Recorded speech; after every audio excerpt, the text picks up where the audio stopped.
Hello everyone. Before the video starts, I'd like to ask you to subscribe to the channel. Also, please write where you're watching this video from. Thank you, and enjoy the video. Sarah Chen was 16 years old when her parents decided to take their first vacation without her in over a decade. It was March 2019, and her mom and dad had been planning their anniversary trip to Hawaii for months. Sarah had begged to come along, but her parents insisted she stay home to focus on her SAT prep. Their suburban home in Westchester County, New York, was in a safe neighborhood. Sarah was a responsible teenager. What could possibly go wrong? The first night alone felt liberating. Sarah ordered pizza, binged Netflix shows her parents wouldn't approve of, and stayed up until 2 a.m. She texted her best friend Jessica about how awesome it was to have the whole house to herself. But around 3 a.m., as she was finally heading to bed, she heard something that made her blood run cold. Footsteps above her bedroom ceiling. Sarah's bedroom was on the second floor. There was nothing above it except the attic, and the entrance to the attic was a pull-down ladder in the hallway that squeaked terribly whenever anyone used it. She hadn't heard the squeak. She lay in bed, heart pounding, listening intently. The footsteps were soft but deliberate, moving slowly across the attic floor directly above her bed. She grabbed her phone and called Jessica, whispering frantically, "Jess, I think someone's in my house. There are footsteps in the attic." Jessica, groggy and skeptical, suggested it might be mice or the house settling. "Houses make weird noises," she mumbled. "Go to sleep, Sarah. You're just freaking yourself out because you're alone." But Sarah knew the difference between house noises and human footsteps. These were the measured, purposeful steps of someone trying to move quietly. She considered calling 911, but what would she say?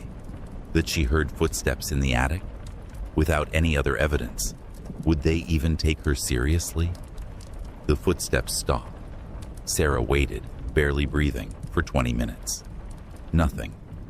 Eventually, exhaustion overtook fear, and she drifted into an uneasy sleep. The next morning, Sarah convinced herself Jessica was right. She was just being paranoid. But that evening, while microwaving leftover Chinese food, she heard them again. The same slow, deliberate footsteps moving across the attic. This time, they seemed to follow a pattern, moving from one end of the attic to the other, then back again, like someone pacing. Sarah grabbed a flashlight and stood under the attic entrance, staring up at the ceiling panel. She could pull down the ladder and investigate, but the thought of climbing up there terrified her. Instead, she did something that probably saved her life. She called her older brother Mike, who lived 20 minutes away. "Mike, I need you to come over. I think someone might be in our attic." Unlike Jessica, Mike didn't dismiss her concerns. He'd always been protective of his little sister, and something in her voice told him this wasn't teenage dramatics. Mike arrived within 30 minutes, bringing his friend Dave, who was built like a linebacker. They pulled down the attic ladder, and Mike climbed up with a flashlight, while Dave waited below. "Holy shit, Sarah," Mike called down after a few minutes. "Someone's been living up here." What they found was like something out of a nightmare. In the far corner of the attic, someone had created a makeshift living space. There was a sleeping bag, several bottles of water, energy bar wrappers, and most disturbingly, a collection of photographs. Photos of Sarah sleeping in her bed, taken from the attic access panel above her room. Photos of her showering, taken from a vent that looked down into the bathroom.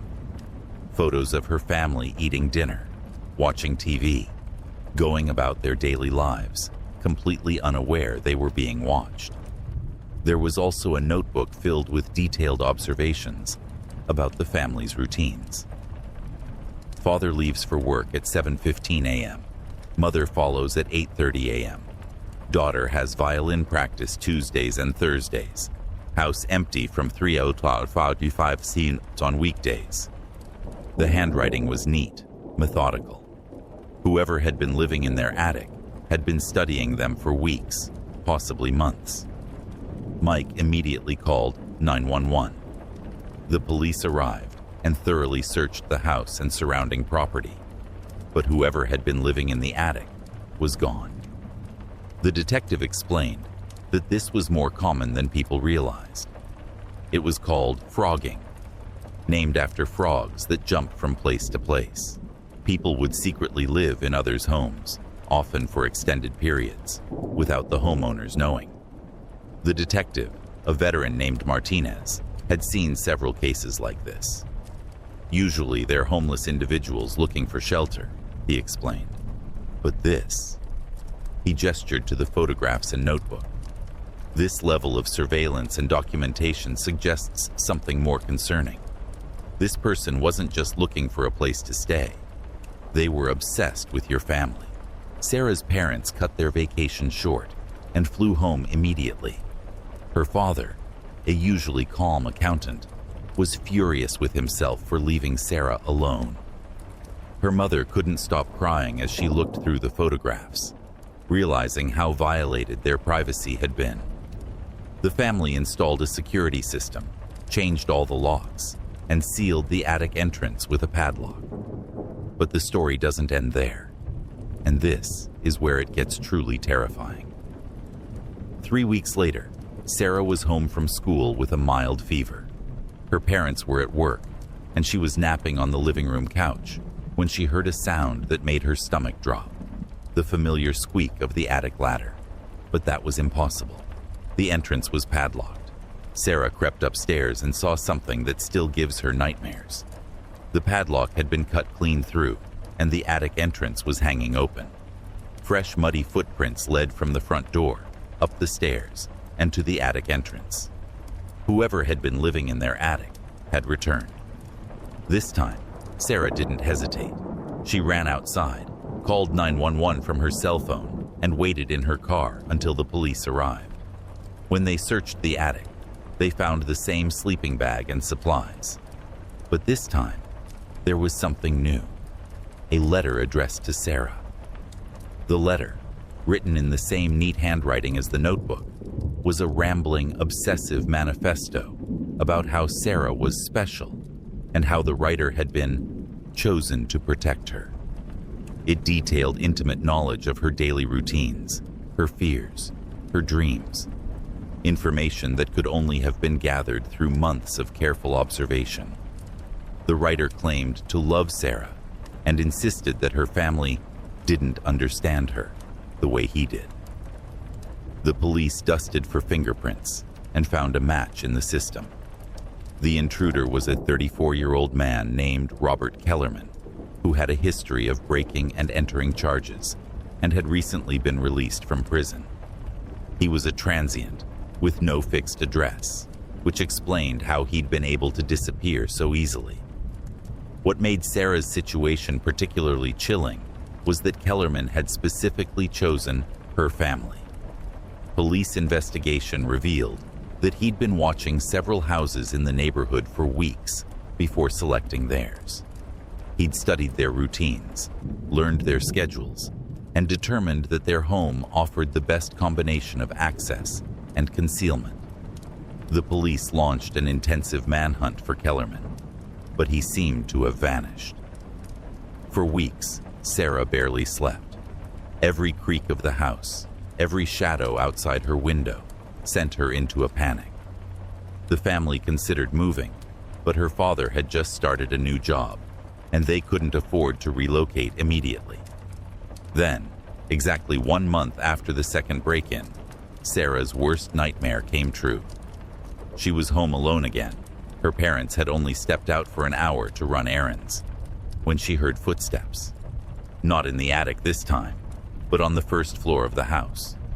Sarah was upstairs in her bedroom when she heard the front door open. She knew her parents weren't due back for at least 45 minutes. Her blood turned to ice, as she heard slow, deliberate footsteps moving through the downstairs hallway. She locked her bedroom door and called 911, whispering frantically to the dispatcher, "He's in my house. The man who was living in our attic. He's downstairs right now." The dispatcher kept her on the line, assuring her that police were on their way. But Sarah could hear the footsteps getting closer. They were on the stairs now, climbing toward the second floor. The footsteps stopped outside her bedroom door. Sarah held her breath, pressing her back against the far wall, phone clutched in her shaking hands. The door handle turned slowly. When it didn't open because of the lock, there was a soft knock. "Sarah," came a voice through the door. It was gentle, almost paternal. "I know you're scared, but I'm not going to hurt you. I've been watching over you for months. I know you better than your own parents do. I know you're afraid of thunderstorms. I know you cry when you watch sad movies. I know you feel lonely sometimes. I'm here to take care of you." The voice was calm and rational, which somehow made it even more terrifying than if he'd been screaming or threatening. Sarah realized that in Kellerman's twisted mind, he genuinely believed he was helping her. "The police are coming," Sarah managed to whisper, though she wasn't sure if he could hear her through the door. "I know," Kellerman replied. "That's why we need to leave now. I have a place prepared for us, somewhere safe, where no one will bother us, where your parents can't tell you what to do anymore." Sarah could hear him trying something at the lock. She realized he was attempting to pick it. She pressed herself harder against the wall, as far from the door as possible. Then she heard the most beautiful sound in the world, police sirens in the distance, getting closer. Kellerman must have heard them too, because the sounds at the door stopped. "This isn't over, Sarah," he said through the door. "I'll always be watching over you. Always." Sarah heard his footsteps retreating rapidly down the stairs. By the time the police arrived, Kellerman was gone. But this time he'd left behind crucial evidence. There were clear fingerprints on Sarah's door handle and lock, and security cameras from neighboring houses had captured footage of him fleeing the scene. Police arrested Robert Kellerman 3 days later at a homeless shelter in the Bronx. During his arrest, they found a backpack containing more photographs of Sarah, detailed maps of her neighborhood, and what appeared to be plans for abducting her. The plan was meticulous and terrifying, outlining how he would take her to an abandoned cabin in upstate New York that he'd been preparing for months. At his trial, psychiatrists testified that Kellerman suffered from erotomania, a delusional disorder where the sufferer believes someone is in love with them, despite clear evidence to the contrary. In Kellerman's case, his delusion had evolved into a protective obsession. He genuinely believed Sarah needed to be rescued from her normal teenage life. Kellerman was sentenced to 12 years in prison for stalking, breaking and entering, attempted kidnapping, and violating his parole. But what haunted Sarah most wasn't just what happened. It was thinking about how long it had been going on without her knowledge. How many nights had she slept peacefully while a stranger watched her from above? How many private family moments had been observed and documented? The case received significant media attention, and Sarah's story was featured in several documentaries about home invasion and stalking. She became an advocate for home security awareness, particularly for families with teenage children. She often speaks at schools and community centers, sharing her experience to help others recognize the warning signs. Sarah is now in college, studying criminal justice. She says the experience changed her fundamentally, making her more aware of her surroundings and more appreciative of her family's love and protection. But she still struggles with anxiety and has difficulty sleeping alone. She keeps security cameras in her dorm room and checks the locks multiple times before going to bed. The most chilling aspect of Sarah's story isn't just that it happened, but how easily It could happen to anyone. Kellerman was able to live in the Chen family's attic for months without detection, simply because people don't typically think to check their attics regularly. He accessed the house through an unlocked basement window, moved only when the family was asleep or away, and was careful to never take anything that would be missed. Detective Martinez, who worked Sarah's case, estimates that frogging occurs far more often than reported. Most of the time, if someone is living in your house secretly, you'll never know, he explains. They're usually transients looking for temporary shelter, and they move on before being detected. It's the ones who become obsessed with the homeowners that create dangerous situations. Sarah's advice to others is simple but important. Trust your instincts. If you hear unexplained sounds in your house, especially footsteps or movement in areas that should be unoccupied, don't dismiss them as imagination. Check your attic, basement, and other hiding places regularly. Install security systems and cameras. And most importantly, if you're ever home alone and suspect someone is in your house, don't investigate yourself. Call 911 immediately and leave the house if possible. The Chen family still lives in the same house, but they've made extensive security improvements. The attic entrance now has a sophisticated alarm system, and they've installed cameras throughout the house. Sarah says she'll never feel completely safe in any house again, but she's learned to live with that reality. As for Robert Kellerman, he remains in prison with a scheduled release date in 2031. Sarah dreads that day, knowing that his obsession with her is unlikely to have diminished during his incarceration. She's already making plans to change her name and move far away before his release. Sometimes, the most terrifying monsters are the ones that are completely, utterly real.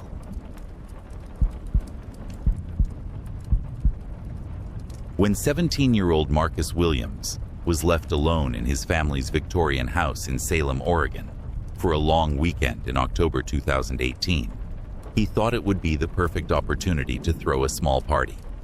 His parents and younger sister had driven to Portland for his cousin's wedding, leaving Marcus with strict instructions about no parties and no friends over. Of course, Marcus had no intention of following those rules. The house at 1247 Elm Street was built in 1923, and the Williams family had lived there for only 8 months. They'd gotten it for a steal because the previous owner, an elderly woman named Eleanor Ashworth, had died in the house after living there for over 60 years. The realtor had been upfront about the death, but assured them it was natural causes. She'd simply passed away peacefully in her sleep at age 89. What the realtor hadn't mentioned, and what the Williams family would later discover through newspaper archives, was that Eleanor Ashworth had been found 3 weeks after her death. She'd been a recluse with no living relatives, and it was only when neighbors complained about a strange smell that police had performed a welfare check. Marcus had always felt uncomfortable in the house, especially in the evenings. There were sounds, creaking floorboards, doors that seemed to close on their own, and a persistent feeling of being watched. His parents dismissed these concerns as typical old house settling, and Marcus had learned to live with the unease. But that Friday night, alone for the first time in the house, Marcus experienced something that would haunt him for the rest of his life. He'd invited 6 friends over, and they were hanging out in the living room, playing video games and eating pizza. Around 9 p.m., his friend Jake mentioned hearing footsteps upstairs. "Dude, I thought you said your family was out of town," Jake said, pausing the game. Marcus listened. There were definitely footsteps above them, slow and shuffling, moving from one room to another. "That's weird," Marcus said, turning down the TV volume. "Maybe it's just the house settling or something." But the footsteps weren't random. They had a pattern, starting in what Marcus knew was his parents' bedroom, moving down the hallway, stopping at his sister's room, then continuing to his own bedroom. It was as if someone was checking each room systematically. "Bro, that seriously sounds like someone walking around up there," said his friend Tyler, clearly spooked. Marcus felt his stomach tighten, but he didn't want to look scared in front of his friends. "I'll go check it out," he said, trying to sound casual. But as he started toward the stairs, the footsteps stopped abruptly, as if whoever was up there had heard him coming. The group waited in tense silence for several minutes, but the sounds didn't resume. Eventually, they convinced themselves it must have been pipes or something structural, and they went back to their games. But the atmosphere had changed. Everyone was on edge, jumping at every small sound. Around 11 p.m., Marcus's friend Sarah decided she needed to use the bathroom. The downstairs bathroom was occupied by another friend, so she headed upstairs to use the one in the hallway. She'd been gone for about 5 minutes when they heard her scream. Marcus and his friends rushed upstairs to find Sarah standing in the hallway, white-faced and shaking. She was staring at the bathroom door, which was now closed. "I swear to God, Marcus, when I came out of the bathroom, there was an old woman standing right here in the hallway. She was wearing a nightgown, and she was staring at me. When I blinked, she was gone, but the door slammed shut." Jake laughed nervously. "Come on, Sarah. You're just freaking yourself out because of the footsteps earlier." But Marcus noticed something that made his blood run cold. The bathroom door had one of those old-fashioned skeleton key locks, and the key was always kept on the outside. But now, the key was on the inside of the door, and they could hear it turning in the lock. "Okay, that's not funny," Tyler said, his voice shaking. "Marcus, is someone else in your house?" Marcus tried the door handle. It was locked tight. "Hello?" he called through the door. "Is someone in there?" There was no response, but they could hear movement inside the bathroom. The sound of water running, then stopping, then running again. "I'm calling the police," Sarah said, pulling out her phone. "Wait," Marcus said, though he wasn't sure why. Something felt wrong about calling the police. "Let me try to unlock it first." He ran to his parents' room to get the spare keys his father kept in a drawer. But when he returned and tried every key on the ring, none of them worked. It was as if the lock mechanism had somehow changed. The sounds from the bathroom had stopped. Marcus pressed his ear to the door and heard nothing. "Maybe whoever was in there left through the window," he suggested, though he knew it was impossible. The bathroom was on the second floor with no fire escape. Jake had had enough. "Dude, I'm out of here. This is too weird." Within minutes, all of Marcus's friends had gathered their things and left, leaving him alone in the house. Marcus stood in the hallway, staring at the locked bathroom door. He considered calling his parents, but what would he say? That his friends thought they saw a ghost, and now the bathroom was locked from the inside? They'd think he'd been drinking or smoking weed. Instead, he decided to wait it out. He went to his bedroom, locked the door, and tried to distract himself with his phone and video games. But every few minutes, he heard sounds from elsewhere in the house.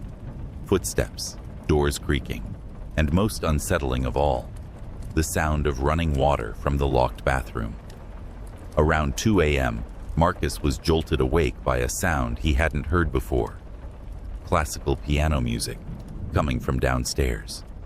It was slow and mournful, played with the careful precision of someone who'd practiced the same pieces for decades. The Williams family didn't own a piano. Marcus crept to his bedroom door and listened. The music continued, a haunting melody that seemed to echo through the house. Against his better judgment, he unlocked his door and tiptoed to the top of the stairs. The music was definitely coming from the living room. In the dim light filtering through the windows, Marcus could see the outline of what appeared to be an upright piano against the far wall, in the exact spot where their TV stand usually sat. As his eyes adjusted to the darkness, Marcus saw something that made him question his sanity. Sitting at the piano was the figure of an elderly woman in a white nightgown. Her gray hair was pulled back in a neat bun, and her posture was perfectly straight as her fingers moved across the keys. Marcus blinked hard, certain he was hallucinating from stress and lack of sleep. But when he opened his eyes, the woman was still there, still playing. Worse, she had turned her head and was looking directly at him. Her face was gaunt and pale, with deep-set eyes that seemed to hold a profound sadness. But what terrified Marcus most was that she looked exactly like the woman Sarah had described seeing in the hallway. The woman's lips moved as if she was trying to speak, but no sound came out except the continued piano music.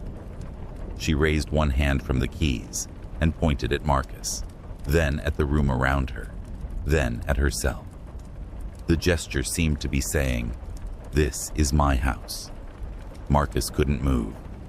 He stood frozen at the top of the stairs, watching this impossible scene play out below him. The woman continued playing for what felt like hours, but was probably only minutes. Finally, the music stopped, and she turned to face him fully. When she spoke, her voice was barely a whisper, but in the silent house, Marcus heard every word clearly. "You don't belong here. This is my home. I've lived here for 60 years, and I'm not ready to leave." Marcus found his voice. You're dead. Mrs. Ashworth died. My family lives here now." The woman's expression grew angry. "Dead?" she said, her voice growing stronger. "I'm not dead. I'm right here. I'm in my house, playing my piano, sleeping in my bed. How can I be dead?" Marcus realized with growing horror that Eleanor Ashworth didn't know she was dead. She was trapped in some kind of loop, reliving her daily routines in the house where she'd spent most of her adult life. "I see strangers in my house," she continued, standing up from the piano bench. "Strangers moving my furniture, changing my wallpaper, sleeping in my beds. I don't understand what's happening. I just want everyone to leave so I can have my house back." As she spoke, the temperature in the house seemed to drop dramatically. Marcus could see his breath in the air, and frost began forming on the windows. The woman began walking toward the stairs, her movements unnaturally smooth, as if she was floating rather than walking. "I've been trying to make them leave," she said, her voice now carrying throughout the house, even though she was still whispering. "I rearrange their things. I lock doors. I turn on faucets. I play my piano at night to remind them that someone else lives here. But they won't leave." Marcus backed away from the top of the stairs, but there was nowhere to go. Eleanor was climbing the stairs now, her nightgown flowing around her like mist. "But you're alone now," she said, and for the first time, she smiled. It was not a comforting expression. "Now I can talk to you properly. Now I can make you understand that you need to leave my house." Marcus ran to his bedroom and slammed the door, turning the lock. But he could hear Eleanor in the hallway, and then came a sound that nearly stopped his heart, his door handle turning slowly from the outside. "Locks don't work on me, child." Eleanor's voice came through the door. "This is my house. I have access to every room." The door swung open despite being locked. Eleanor stood in the doorway, no longer looking sad or confused. Now she looked angry and determined. "I want you to leave," she said simply. "Take your family and go. Find another house. This one is mine." Marcus grabbed his phone and car keys. "Okay," he said, his voice shaking. "Okay, I'll leave. I'll go to a hotel. I'll tell my parents we need to move." Eleanor nodded approvingly. "Good. But you need to understand something first. I didn't choose to stay here. I don't know why I can't leave. But this house is all I have now. It's all I remember. Without it, I don't exist." Marcus edged toward the door, keeping his eyes on Eleanor. "I understand. We'll find somewhere else to live." "Thank you," Eleanor said, and suddenly she looked like a tired old woman again, instead of something terrifying. "I just want to be left in peace." Marcus ran from the house and drove to a 24-hour diner, where he stayed until his parents returned on Sunday evening. When he told them what had happened, they were skeptical but concerned. His father suggested that Marcus might have had some kind of stress-induced episode. But when they returned to the house together, they found evidence that something unusual had occurred. The bathroom door was unlocked and standing open, but the sink was filled with murky water that smelled like it had been sitting stagnant for weeks. In the living room, their TV stand had been moved to a different wall, and there were indentations in the carpet where a piano might have sat. Most unsettling of all, Marcus's mother found her jewelry box in the master bedroom had been rearranged. The pieces weren't missing, but they'd been organized differently, in a style that looked like something an elderly woman might prefer. The Williams family moved out within a month. They told friends it was because Marcus was having trouble adjusting to the house, which was partially true. But Marcus's father later admitted to his brother that they'd all experienced strange phenomena in the house: cold spots, unexplained sounds, items moving on their own. The house at 1247 Elm Street sat empty for over a year before another family purchased it. According to public records, they lasted only 6 months before moving out. The house has changed hands 4 times in the past 5 years, with no family staying longer than a year.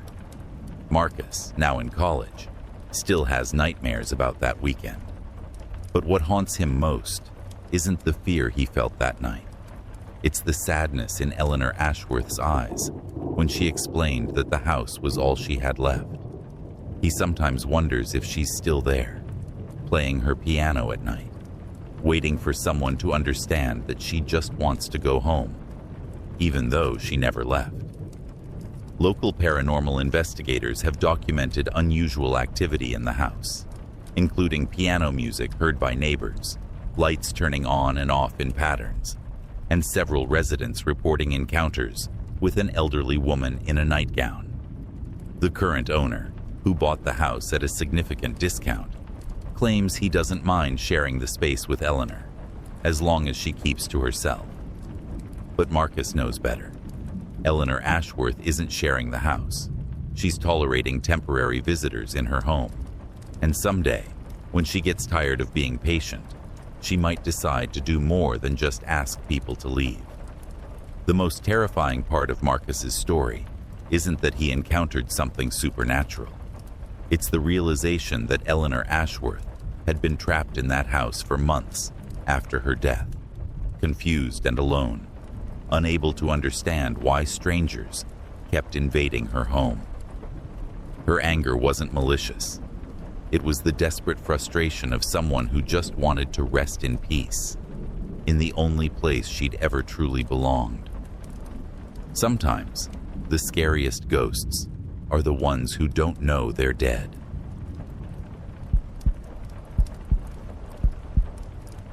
"18-year-old Emma Rodriguez had been looking forward to her parents' weekend trip to visit her grandmother in Phoenix since they'd announced it 3 weeks ago. It would be her first time completely alone in their ranch-style house in Bakersfield, California, and she planned to make the most of it.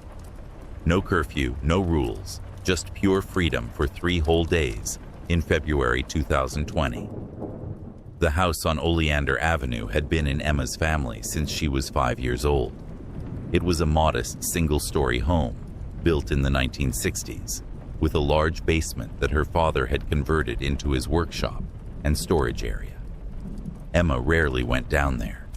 It always felt cold and unwelcoming, with its concrete walls, low ceiling, and single bare bulb that cast harsh shadows in every corner.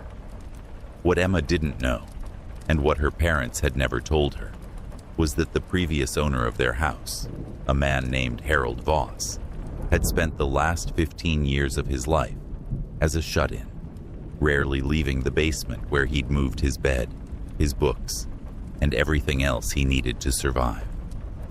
When he died in 1998, it took the bank 2 months to find his body in the basement. The official cause of death was listed as heart failure, but neighbors whispered that Harold had been talking to himself down there for years, carrying on full conversations with people who weren't there. Friday evening started perfectly. Emma ordered Thai food, binge-watched Netflix, and video-called her best friend Maria until nearly midnight. As she was getting ready for bed, she heard something that made her pause, a rhythmic tapping sound coming from somewhere in the house. Tap, tap, tap. Pause. Tap, tap, tap. Emma stood still in her bedroom, listening. The tapping seemed to be coming from below her feet, from the basement. It was methodical, deliberate, like someone was trying to communicate in Morse code. She walked to the kitchen, where the basement door was located, and pressed her ear against it. The tapping was definitely coming from down there, but now it had changed pattern. Tap, tap, tap. Tap, tap, tap. Tap, tap, tap. Hello? Emma called through the door, feeling foolish. Of course there was no one down there. The basement had been locked since her father left, and she had the only key. It was probably just the old pipes making noise. The tapping stopped immediately. Emma waited for a few minutes, but the sound didn't resume. She convinced herself it was nothing and went to bed, though it took her longer than usual to fall asleep. Saturday morning was uneventful. Emma slept until noon, made pancakes, and spent the day cleaning the house and doing laundry. She was determined not to let her parents find any excuse to criticize her independence. But as evening approached, she began to feel uneasy. The house seemed too quiet, too empty. Around 8 p.m., while she was watching a movie in the living room, the tapping started again. This time, it was louder and more insistent. Tap, tap, tap, tap. Emma muted the TV and listened. The sound was definitely coming from the basement, and it seemed to be moving, starting from one end of the basement and traveling to the other, as if someone was walking around down there, tapping on the ceiling with each step. Emma's heart began to race. She grabbed her phone and considered calling her parents. But what would she say? That she heard tapping in the basement? They'd think she was being paranoid or trying to get them to come home early. Instead, she decided to investigate. She retrieved the basement key from the kitchen drawer and stood at the top of the stairs, key in hand. The tapping had stopped again, as if whoever or whatever was down there knew she was listening. Hello? She called down the stairs. Is someone down there? Silence. Emma flicked on the basement light and slowly descended the stairs. The basement looked exactly as it always did. Her father's workbench covered with tools, boxes of Christmas decorations stacked against the walls, and the old chest freezer humming in the corner. Nothing seemed out of place, but as she reached the bottom of the stairs, she noticed something she'd never seen before. On the concrete floor, near the center of the basement, was a series of marks scratched into the surface. They weren't deep, but they were clearly visible under the harsh light. The marks formed letters, H-E-L-P. Emma's blood turned to ice. Those marks hadn't been there before. She was sure of it.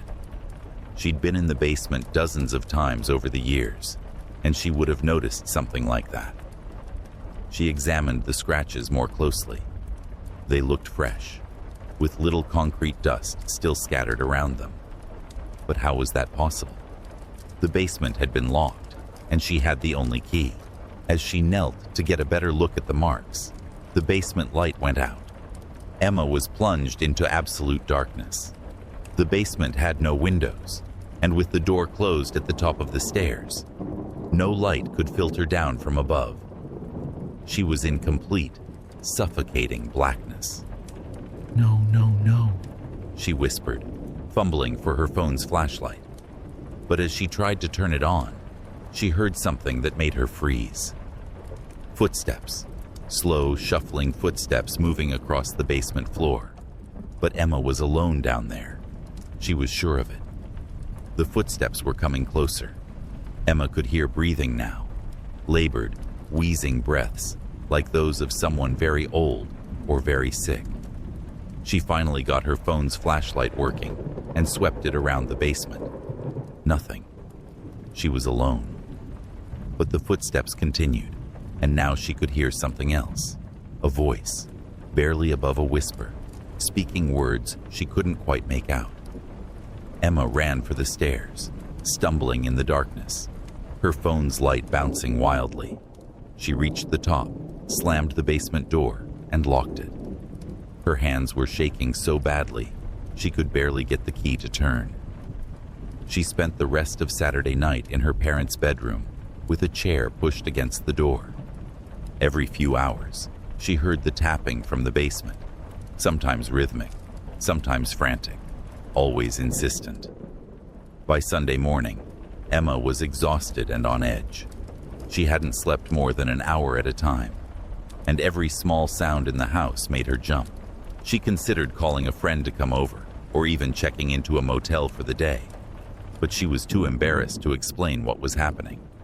Instead, she decided to research the history of her house. If something was wrong with the basement, maybe there was a logical explanation. What she found online made her stomach drop. Harold Voss, the previous owner, hadn't just lived in the basement. According to a 1997 newspaper article, he'd been convinced that someone was trapped down there with him.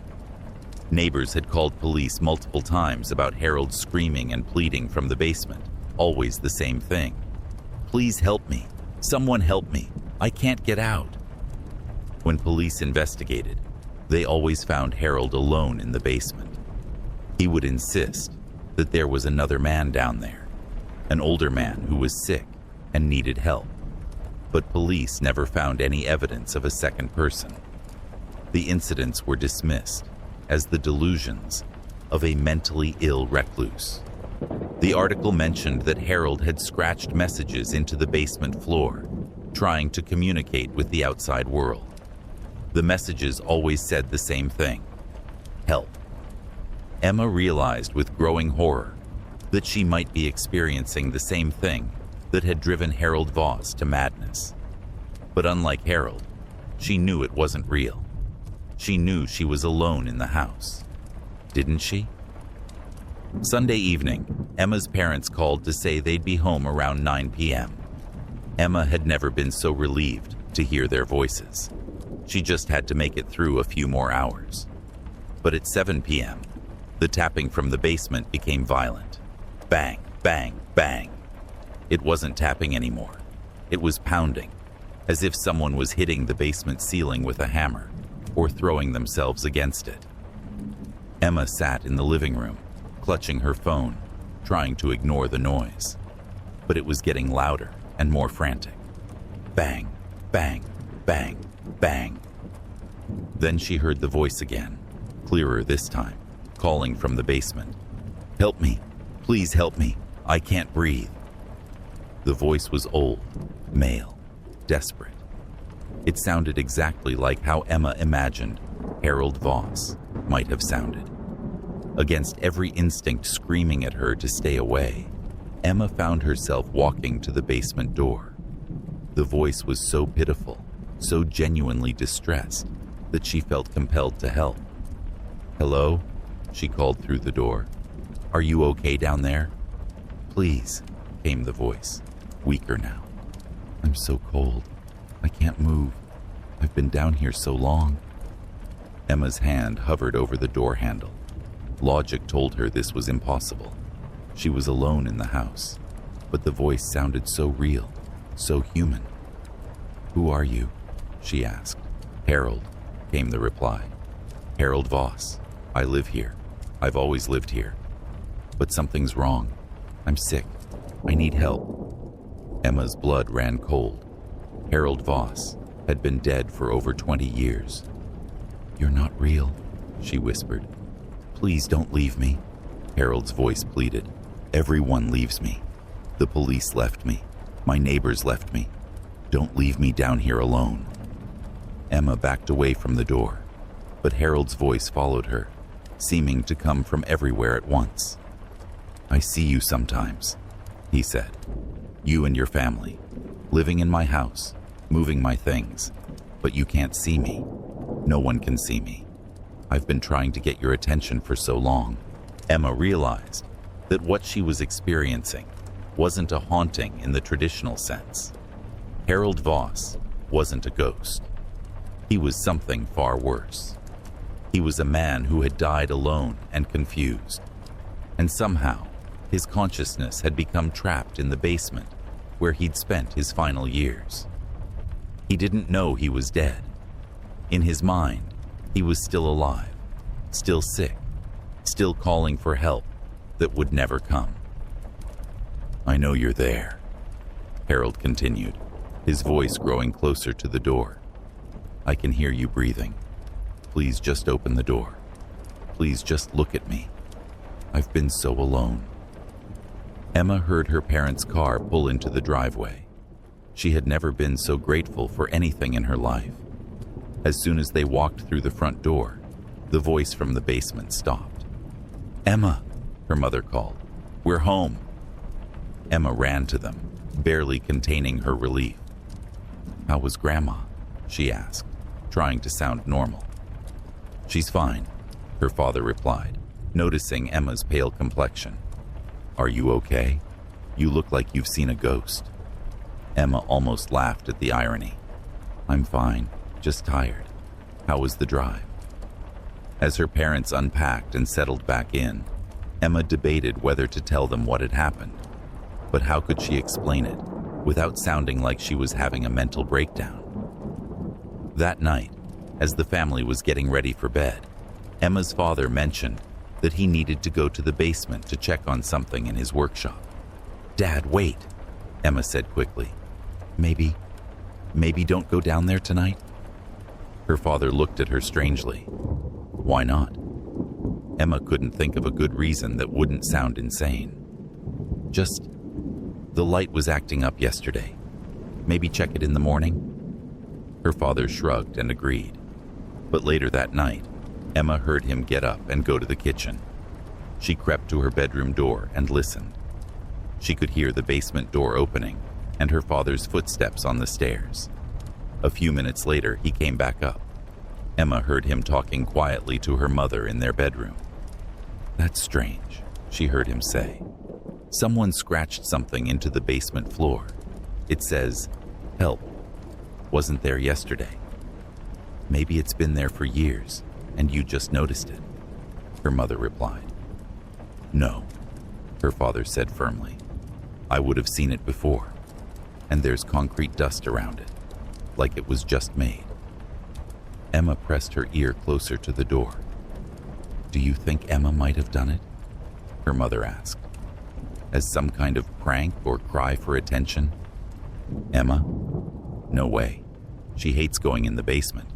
Besides, what would she use to scratch concrete?" Emma heard her parents discussing the possibility of calling a contractor to check for foundation problems or settling that might cause concrete to crack in strange patterns. They never considered the possibility that Harold Voss was still down there, still trying to communicate, still desperately calling for help. The next morning, Emma's father sealed the basement with a new, stronger lock. He said it was for security purposes, but Emma suspected he was more unsettled by the scratched message than he'd let on. The house was quiet for a few weeks after that, but sometimes, late at night, Emma could still hear faint tapping from below. It was softer now, more resigned, like someone who had given up hope of ever being heard. Emma moved out for college that fall and rarely returned home for visits. When she did, she avoided the basement entirely. Her parents eventually moved to a smaller house across town. claiming they wanted something more manageable for their retirement. The house on Oleander Avenue was sold to a young couple with 2 small children. According to neighborhood gossip, they lasted only 6 months before moving out. They told the realtor they kept hearing someone calling for help from the basement, but every time they investigated, they found nothing. The house has been empty for over a year now. Neighbors report that sometimes, on quiet nights, you can hear tapping sounds coming from inside the house. Always the same rhythm, always from the basement. Harold Voss is still down there, still waiting for someone to help him, still not understanding that he's been beyond help for over 2 decades.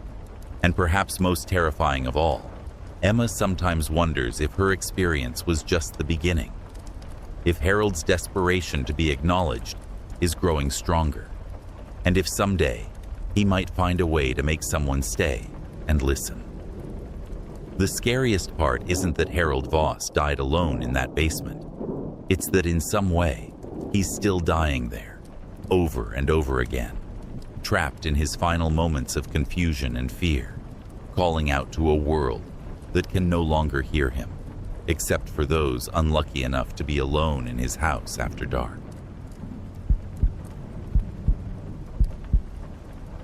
19-year-old Jake Morrison had always been a night owl. So when his parents announced they were taking his younger brother camping for the entire week in August 2021, Jake saw it as the perfect opportunity to flip his sleep schedule completely. He was between jobs, having quit his retail position the month before, and his parents had been nagging him about his nocturnal lifestyle. Now he could stay up all night gaming and sleep all day without anyone bothering him. The Morrison family lived in a 2-story colonial house in Marietta, Georgia, built in the 1980s.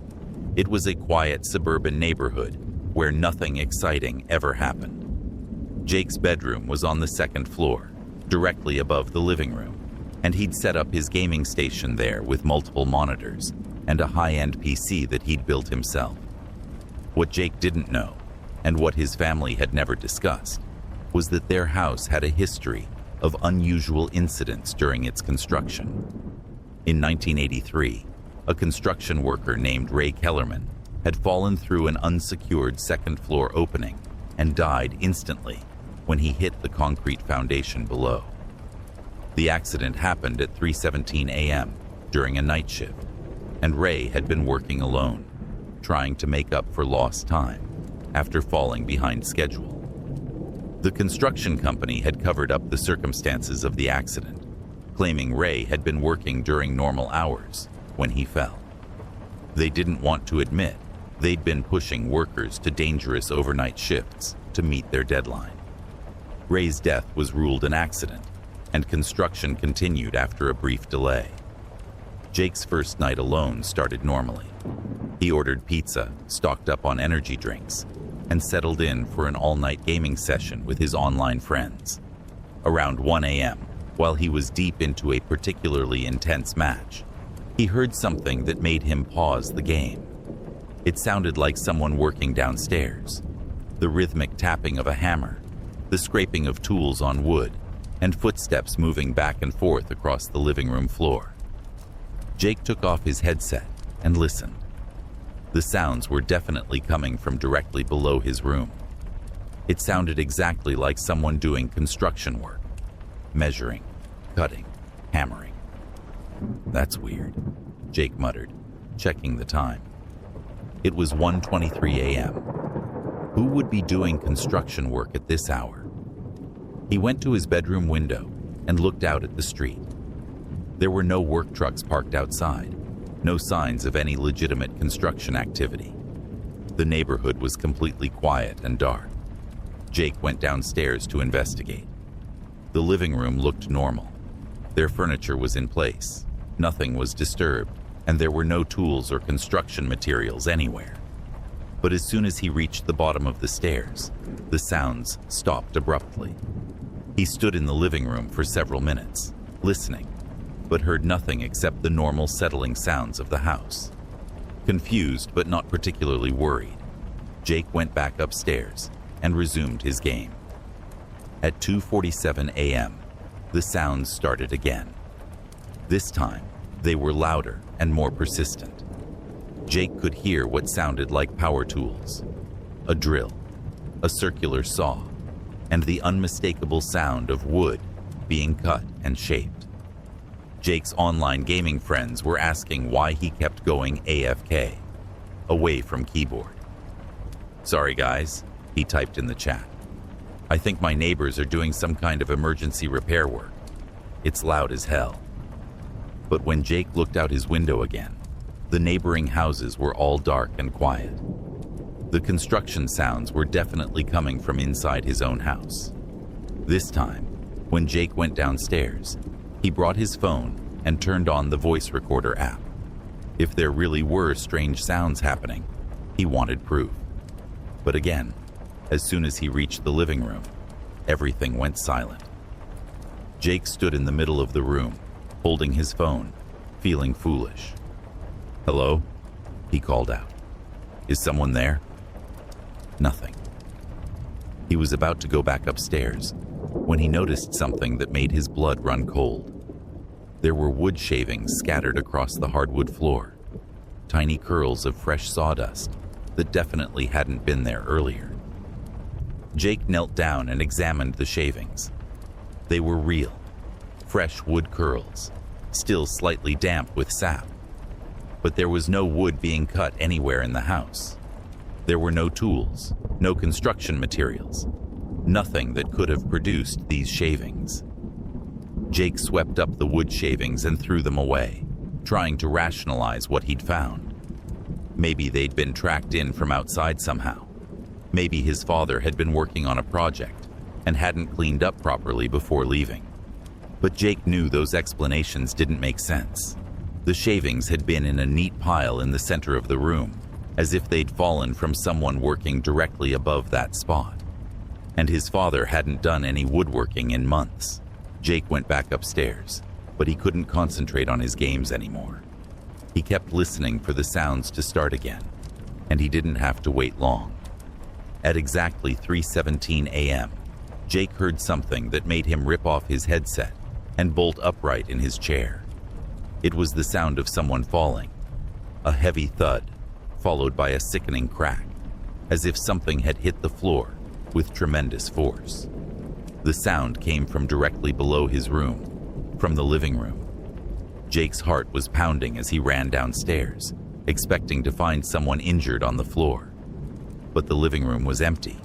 However, there was something new, a dark stain on the hardwood floor, roughly the size and shape of a human body, directly below where the sound had come from.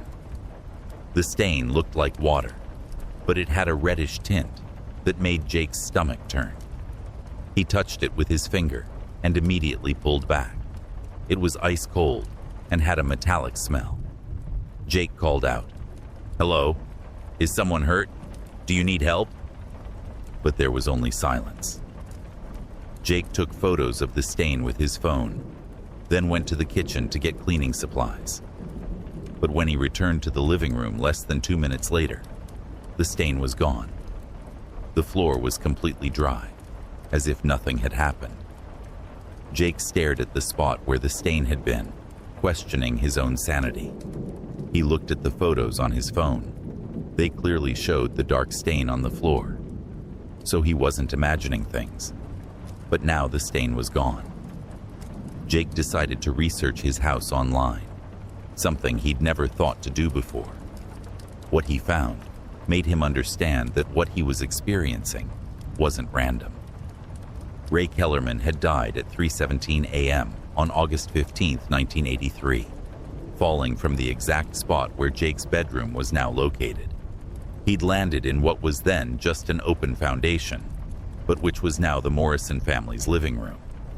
According to the police report, which Jake found in digitized newspaper archives, Ray had been working alone on a night shift, trying to install floor supports for the second story. He'd been using a circular saw and a drill, working by the light of a single work lamp, when he stepped backward into an unsecured opening and fell 20 feet to the concrete below. The accident report noted that Ray's tools, a hammer, a circular saw, and a drill, had fallen with him. Wood shavings from his work had been scattered across the foundation where his body was found. Ray had been working alone because the construction company was behind schedule and pushing workers to put in extra hours. His death had been covered up as a daytime accident to avoid liability for unsafe working conditions. Jake realized with growing horror that he was experiencing a residual haunting. Ray Kellerman was still working his night shift, still trying to complete the job that had killed him, not knowing that he was dead. At exactly 3:17 a.m., every night, Ray fell again, reliving his final moments over and over. Jake considered calling his parents or a friend, but how could he explain what he'd discovered? That a construction worker who died almost 40 years ago was still working in their living room every night? Instead, Jake decided to document everything. If this was really happening, he wanted proof. The next night, Jake set up his phone to record the living room starting at 3:00 a.m. He positioned it on the coffee table, aimed at the center of the room where the stain had appeared. At 3:17 a.m., Jake heard the familiar sounds of construction work starting up downstairs. This time, he didn't go down to investigate. He stayed in his room, watching the live feed from his phone on his computer monitor. What he saw on the recording made him question everything he thought he knew about reality. The living room appeared empty on camera, but Jake could clearly hear the sounds of someone working. On the recording, wood shavings began appearing on the floor, falling from thin air. Tools that couldn't be seen were leaving visible effects. Drill holes appearing in invisible wood, saw marks being cut in material that wasn't there. At exactly 3:17 a.m., Jake heard the falling sound from downstairs.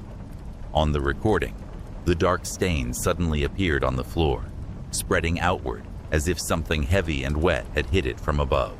But there was nothing visible on camera. No person, no body, nothing to explain the stain. After a few minutes, the stain began to fade, and the wood shavings disappeared one by one, as if they were being cleaned up by invisible hands. Jake watched the recording over and over, unable to believe what he was seeing. The audio clearly captured all the construction sounds, and the visual effects were undeniable. But there was no visible source for any of it. Ray Kellerman was still there, still working, still falling to his death, every night at 3:17 a.m. But he existed in some kind of parallel dimension, visible only through his effects on the physical world. For the next 4 nights, the same thing happened. Ray's night shift, every night, exactly the same. Jake documented it all, building a collection of audio recordings and video evidence that defied explanation. But on the final night before his family was due to return, something changed. At 3:00 a.m., Jake set up his recording equipment as usual, but this time, he decided to go downstairs and try to communicate with Ray directly. Jake stood in the living room as the construction sounds began. Wood shavings fell around him, and he could hear the clear sounds of sawing and hammering just a few feet away. "Ray," Jake called out. "Ray Kellerman, can you hear me?" The sound stopped immediately. Jake waited, his heart pounding.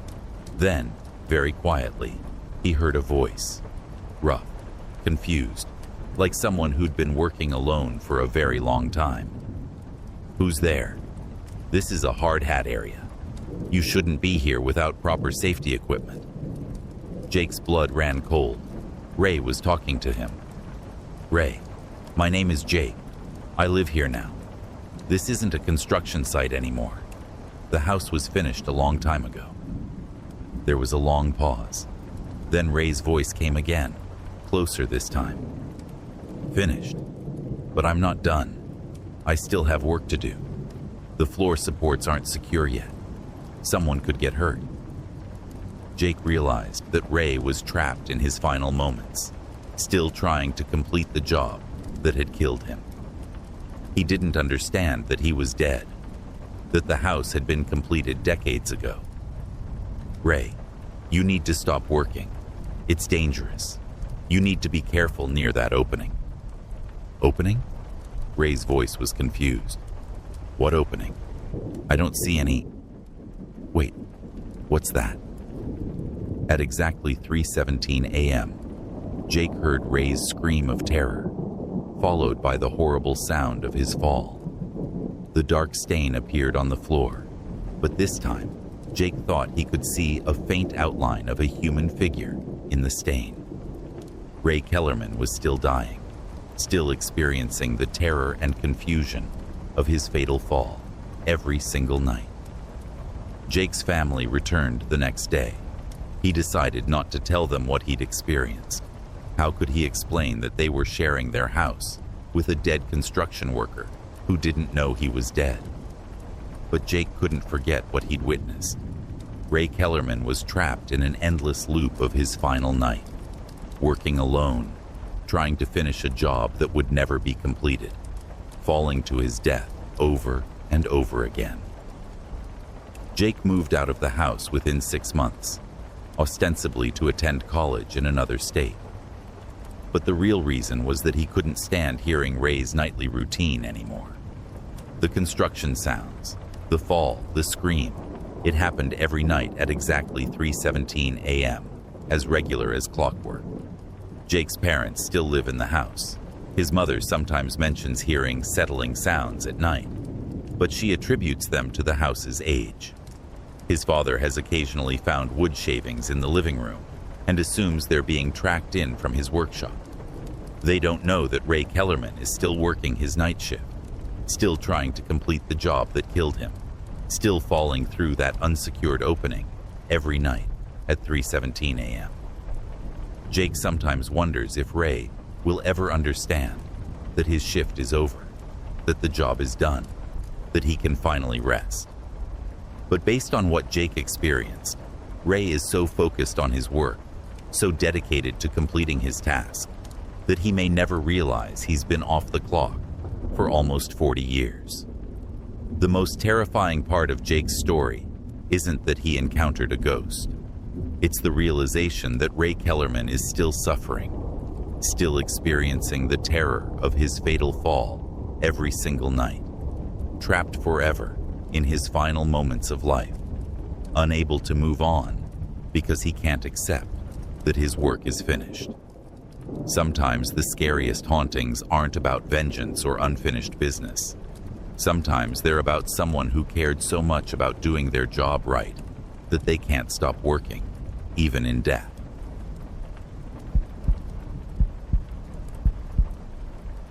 "20-year-old Chloe Matthews had been dreading her parents' 2-week European cruise since they'd booked it 6 months ago. Not because she didn't want them to enjoy their 25th wedding anniversary, but because it meant spending 2 weeks alone in their sprawling Victorian house in Burlington, Vermont. The house had always made her uncomfortable, especially at night, but she'd never been able to explain exactly why. The house on Maple Street was built in 1897 and had been in Chloe's family for 3 generations. Her great-grandmother had lived there until she died in 1983, followed by Chloe's grandmother until 1998, and then her parents had inherited it. The house was beautiful, with original hardwood floors, ornate moldings, and large windows that let in plenty of natural light during the day. But at night, it felt different, older, heavier, like it was holding on to memories from its 125-year history. What troubled Chloe most was the antique mirror in the front hallway. It was a massive piece, nearly 7 feet tall, with an ornate silver frame that had tarnished over the decades. According to family lore, the mirror had been in the house since it was built, and every generation of her family had posed for formal photographs in front of it. Chloe hated that mirror. She always felt like it was watching her, and sometimes she could swear she saw movement in it from the corner of her eye. Her first week alone passed without incident. Chloe had settled into a comfortable routine of remote work during the day and binge-watching Netflix at night. She avoided the front hallway as much as possible, using the back entrance instead. But on Friday night of her second week alone, in October 2022, something happened that would change her relationship with that mirror forever. Chloe was in the kitchen around 11 p.m., making herself a late dinner, when she heard what sounded like voices coming from the front of the house. Not loud voices, but the kind of soft murmuring you might hear at a social gathering. Multiple people having quiet conversations. She turned off the stove and listened carefully. The voices were definitely coming from the front hallway, near the mirror.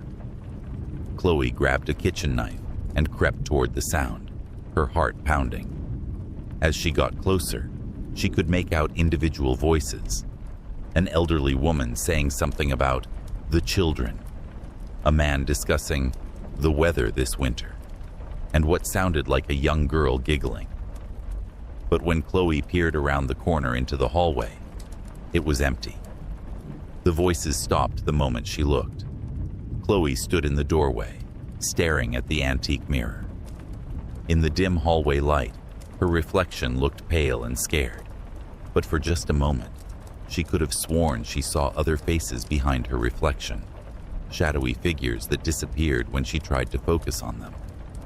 "Hello?" she called out, feeling foolish. "Is someone there?" Silence. Chloe convinced herself she'd been hearing voices from outside, maybe neighbors having a late gathering or people walking by on the street. She went back to the kitchen, but she'd lost her appetite. The next night, Saturday, the voices returned. This time they were clearer, and Chloe could make out actual words. "She looks just like Margaret at that age," said an elderly woman's voice. "The resemblance is remarkable," agreed a man with a deep, formal tone. "Same eyes, same chin." "Do you think she can see us?" asked a younger female voice. Chloe froze. They were talking about her. She crept to the hallway and peered at the mirror. This time, she was sure she saw them, faint, translucent figures standing behind her reflection. An elderly woman in a high-necked dress from the early 1900s. A distinguished man in a dark suit, and a girl who looked about 10 years old in a white dress. When Chloe blinked and looked again, they were gone. "I know you're there," Chloe whispered to the mirror. "What do you want?" The voices started again immediately. "She can hear us," said the elderly woman, excitement in her voice. "Oh, it's been so long since anyone could hear us." "Careful, grandmother," said the man. "We don't want to frighten her away, like we did the others." Chloe's blood ran cold. "The others? What others?" "Who are you?" Chloe asked aloud, staring at the mirror. The elderly woman's voice answered, "I'm Eleanor Matthews, dear. This was my house. This is my family." Chloe's knees went weak. Eleanor Matthews was her great-great-grandmother, the original owner of the house. She died in 1910 during the Spanish flu pandemic. "I'm Thomas Matthews," said the man's voice, "Eleanor's son, and this is my daughter, little Margaret." Thomas had been Chloe's great-grandfather, who died in 1952. Margaret was his daughter, who had died of scarlet fever when she was only 12 years old in 1934. "You're all dead?" Chloe whispered. "Are we?" asked little Margaret's voice, confused. "But we're right here. We've always been here." Chloe realized with growing horror that her deceased family members didn't understand they were dead. They were trapped in the mirror, existing in some kind of limbo, watching generation after generation of their family live in the house they refused to leave. "How long have you been in there?" Chloe asked. "What do you mean, in there?" Eleanor's voice sounded puzzled. "We're in our home, dear. We've always been in our home. We watch over the family. We've watched over your grandmother, your parents, and now you. But you've been watching from inside the mirror, Chloe said. Mirror? Thomas sounded confused. What mirror? We're simply here, in the house. Though I must admit, sometimes it feels like we're looking through glass. Chloe understood with a chill that her dead relatives were trapped in the mirror, but they perceived it as simply being in the house. To them, the mirror was a window, not a prison. We've been so worried about you, dear, Eleanor continued. Living here all alone, it's not safe for a young woman. Not safe from what? Chloe asked. The others, little Margaret whispered, her voice suddenly frightened. The ones who don't belong to our family. They come at night. They want to get into the house. What others? Chloe demanded. The angry ones, Thomas said grimly. The ones who died badly. They're drawn to mirrors, you see. Mirrors hold on to things, memories, emotions, souls. Our mirror has been in this house for over a century. It's collected visitors. Chloe felt sick. You mean there are other dead people in the mirror?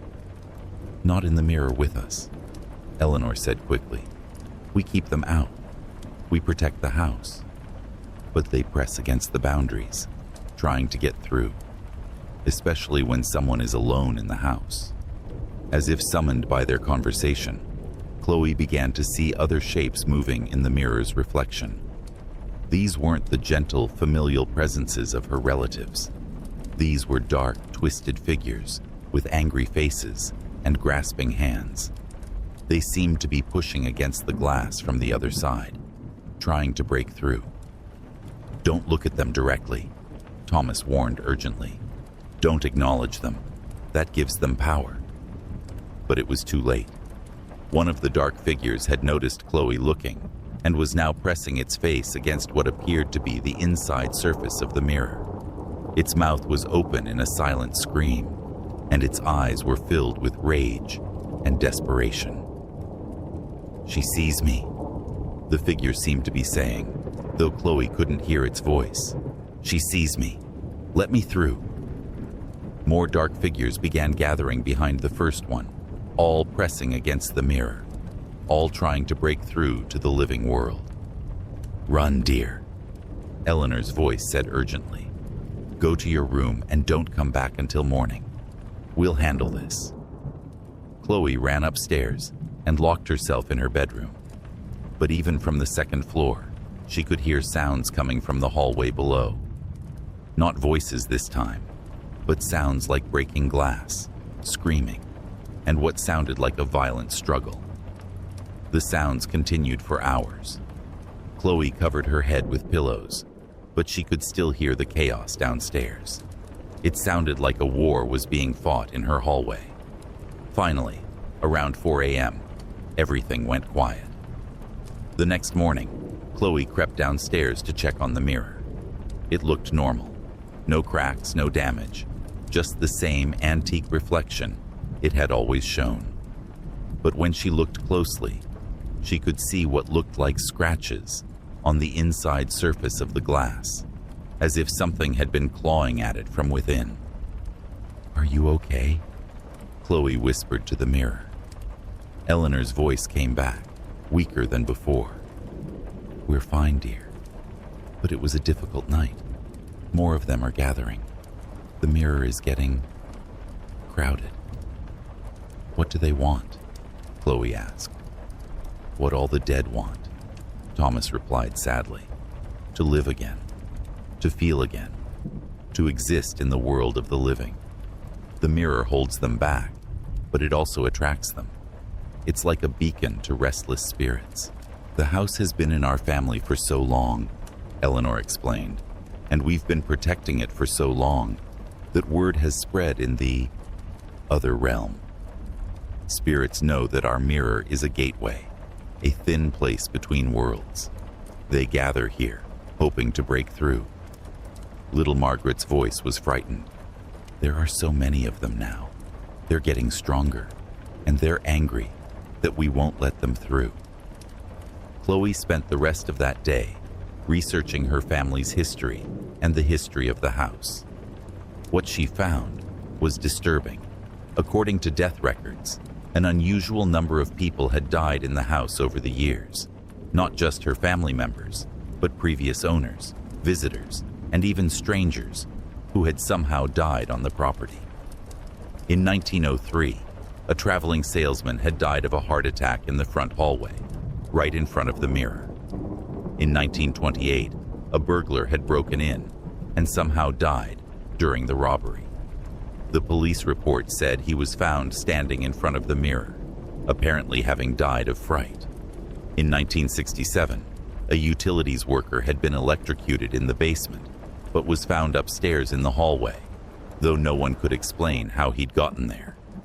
All of these deaths had happened in or near the front hallway, where the mirror stood.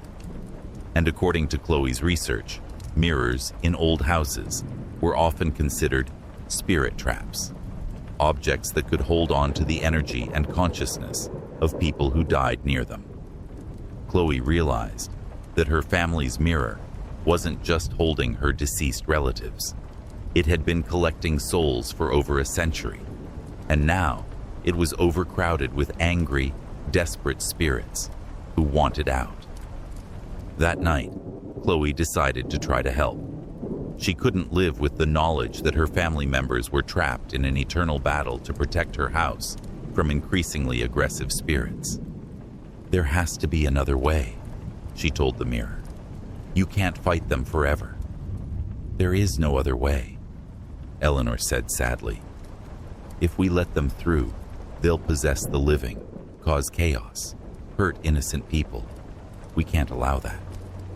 "But you're suffering," Chloe pointed out. "You're all trapped, and you're fighting a war you can't win." "It's our duty," Thomas said firmly. "This is our house, our family. We protect what's ours." But little Margaret had a different perspective. "I'm tired, grandmother. I'm so tired of fighting. I want to rest." That's when Chloe had an idea. She'd read about mirror exorcisms in her research, rituals that could release trapped spirits and close spiritual gateways. It was dangerous, but it might free her family from their eternal guard duty. "What if I could help you move on?" Chloe asked. "What if I could close the mirror so no more spirits could gather here and you could finally rest?" "But then who would protect the house?" Eleanor asked, worried. "I will," Chloe said. "I'll protect it by closing the gateway permanently.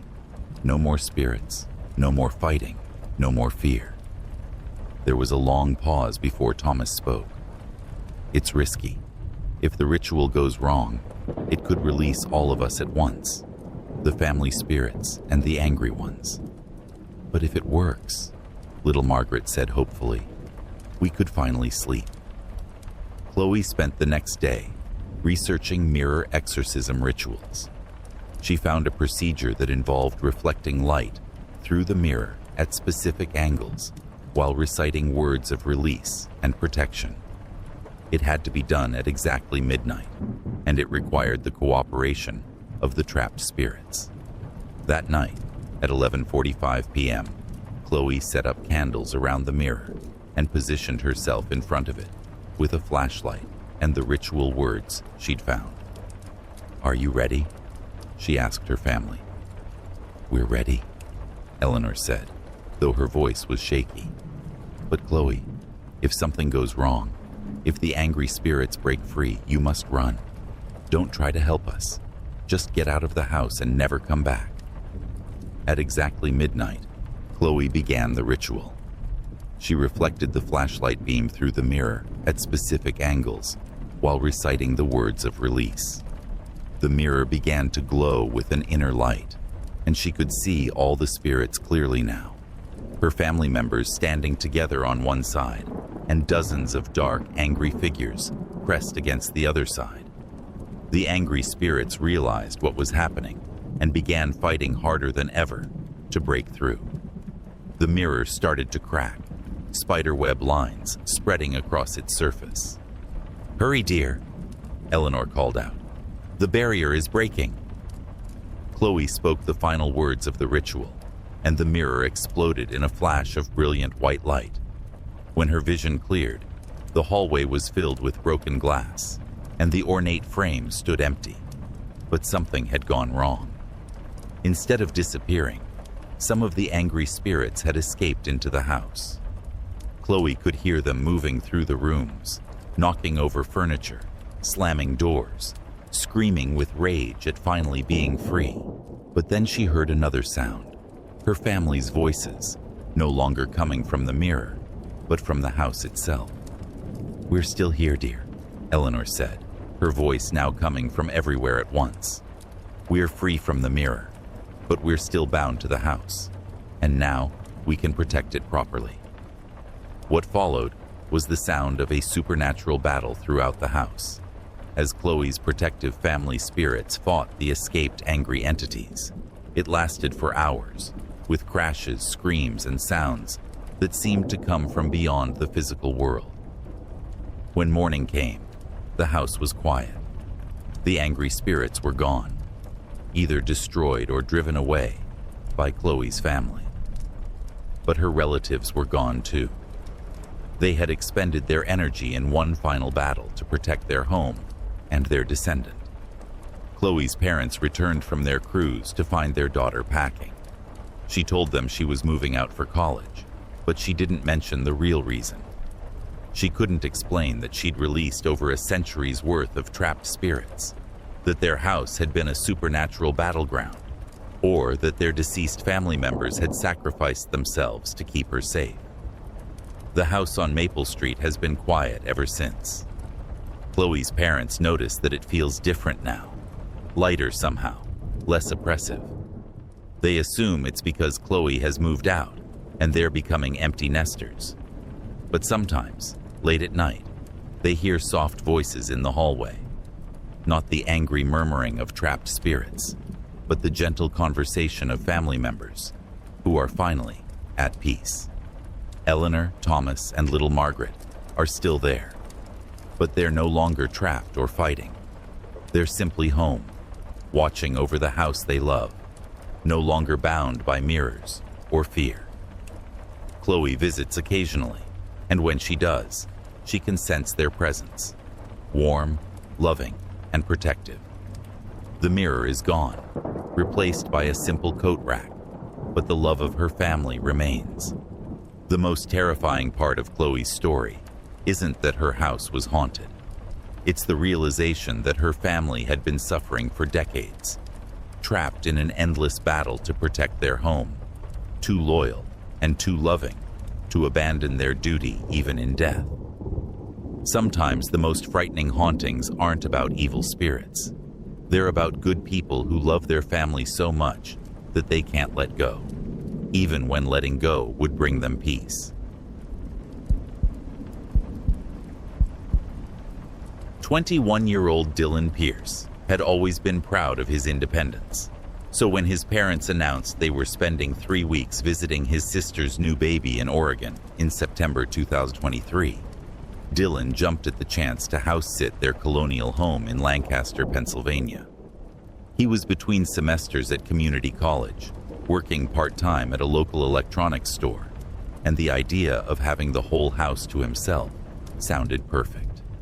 The Pierce family had lived in the house on Cherry Lane for 15 years, ever since Dylan was 6 years old. It was a solid, well-built home from the 1960s, with a finished basement that his father had converted into a rec room with a pool table, old furniture, and storage areas.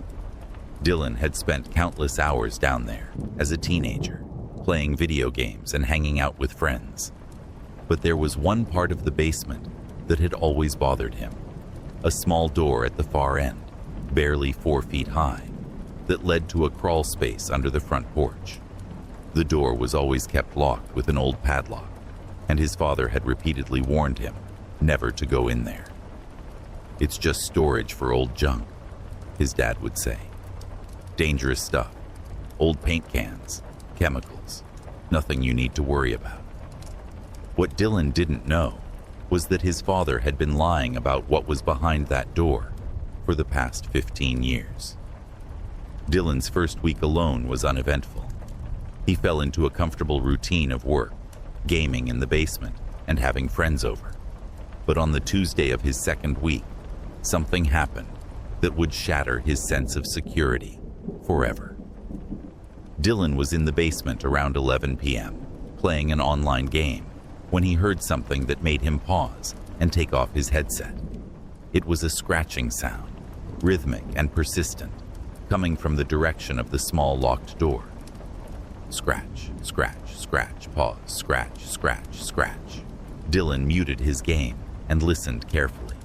The scratching was definitely coming from behind the locked door, from inside the crawl space. It sounded like fingernails or claws scraping against wood. Probably mice, Dylan muttered to himself, though the sound seemed too loud and too regular for rodents. He put his headset back on and tried to ignore it, but the scratching continued for another 20 minutes before finally stopping. The next night, the scratching returned, but this time it was accompanied by something else, a soft tapping, like someone gently knocking on the inside of the door. Tap, tap, tap. Scratch, scratch, scratch. Tap, tap, tap. Dylan stood up and walked closer to the door. The sounds stopped immediately, as if whatever was making them had heard him approach. "Hello?" Dylan called out, feeling stupid. "Is there an animal in there?" Silence. Dylan examined the padlock. It was old and rusty, probably from when they'd first moved into the house. The lock looked secure, showing no signs of tampering. But as Dylan was about to turn away, he heard something that made his blood run cold. A voice, muffled, barely audible, coming from behind the door. "Help. Me." Dylan's heart started pounding. That was definitely a human voice, not an animal. But how could someone be trapped in the crawl space? The opening was barely big enough for a child to crawl through, and it was supposed to be empty except for old storage items. "Who's there?" Dylan called out, his voice shaking. "Please, help. Me," came the voice again, weak and desperate. Dylan ran upstairs and called his father. "Dad, there's someone in the crawl space. I can hear them calling for help." There was a long pause before his father responded, and when he did, his voice sounded strange. "Dylan, listen to me very carefully. Stay away from that door. Do not open it under any circumstances. Do you understand me?" "But Dad, someone needs help. They're trapped in there." "No one is trapped in there," his father said firmly. "Whatever you think you're hearing, it's not real. Promise me you won't open that door." "Dad, what aren't you telling me? What's really back there?" Another long pause. "I'll explain when I get home. Just stay away from the basement for now. Sleep upstairs. Spend time upstairs. Promise me." Dylan promised, but he had no intention of following his father's instructions. As soon as he hung up, he went back to the basement. The scratching and tapping had resumed, more frantic now. "I'm here," Dylan called through the door. "I want to help, but I need to know who you are." "Dylan," came the voice, clearer now. "Dylan, is that you?" Dylan's blood turned to ice. The voice knew his name. "Who are you?" Dylan demanded. I'm Tommy," the voice replied. "Tommy Kellerman. I've been trapped here for so long. Please let me out." Dylan didn't recognize the name, but something about the voice made him think of a child, a young boy, maybe 8 or 9 years old. But that was impossible. How could a child have survived in the crawl space for any length of time? "Tommy, how long have you been in there?" Dylan asked. "I don't know," Tommy replied, his voice growing stronger. "It's been dark for so long. I'm so hungry and cold. Please, Dylan, I know you're a good person. I've heard you playing down here. You seem nice." Dylan realized with growing unease that Tommy had been listening to him for years, without Dylan knowing anyone was there. But that was impossible, wasn't it? "Tommy, I'm going to help you," Dylan said. "But first I need to understand how you got in there." "I was hiding," Tommy said, "playing hide and seek, but then the door got stuck and I couldn't get out. I've been calling for help, but no one could hear me until you." Dylan examined the padlock again. If Tommy had been trapped inside when the door was locked, that meant he'd been there since before Dylan's family moved in. But that was 15 years ago. No one could survive 15 years in a crawl space, unless Tommy wasn't exactly alive anymore.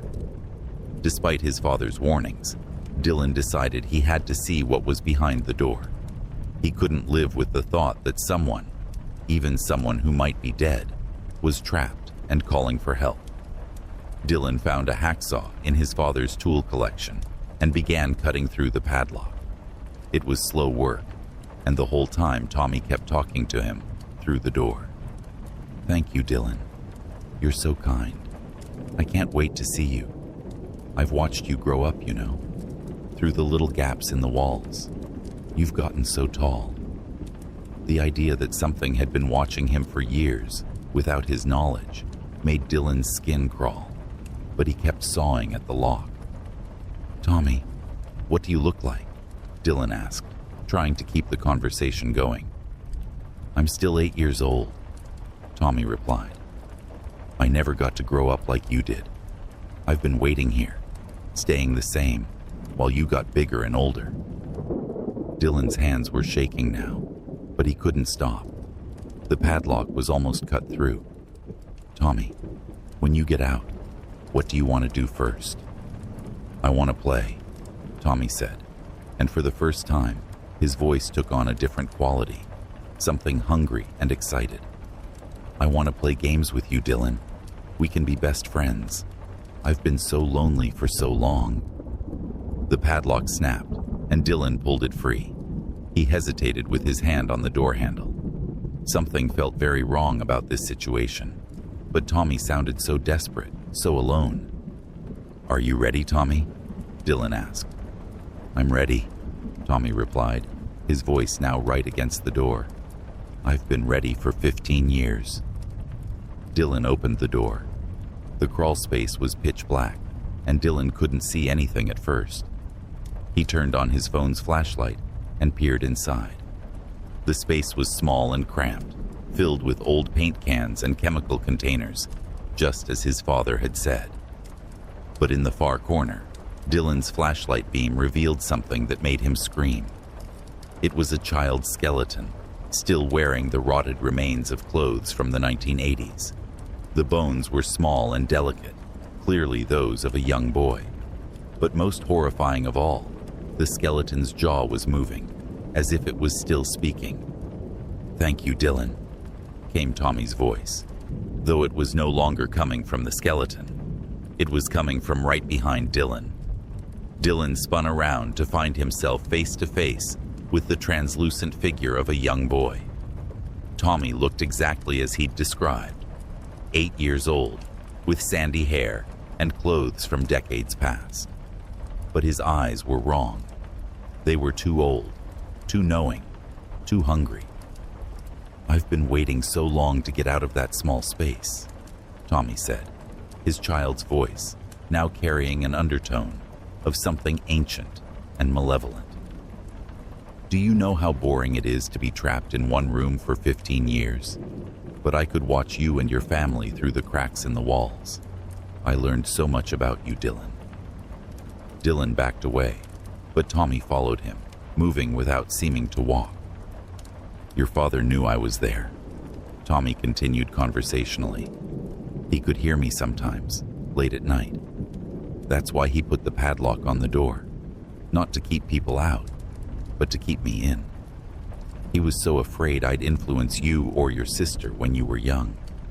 Children are more susceptible, you see." "What are you?" Dylan whispered. "I'm Tommy Kellerman," the boy replied. "I died in this house in 1987. I was 8 years old, playing hide and seek with my older brother, while my parents were looking at the house as potential buyers. I crawled into that space and got trapped when some old boards shifted and blocked the entrance. I suffocated in there, alone in the dark. Tommy's form flickered, becoming more solid. But I didn't stay dead, Dylan. I was too angry, too scared, too lonely. I've been trapped in that crawl space ever since, unable to leave, unable to rest, until now. Dylan realized with growing horror that by opening the door, he'd freed a malevolent spirit that had been contained for decades. "What do you want from me?" Dylan asked. Tommy smiled, and it was not a child's innocent smile. "I want what I never got to have. I want to live. I want to grow up. I want to experience everything I missed." "You can't," Dylan said, backing toward the stairs. "You're dead. You can't come back to life." "No," Tommy agreed, "but I can borrow a life. I can share your body, Dylan. We can be friends forever, just like I always wanted." Tommy began moving closer, and Dylan could feel an unnatural cold radiating from the spirit.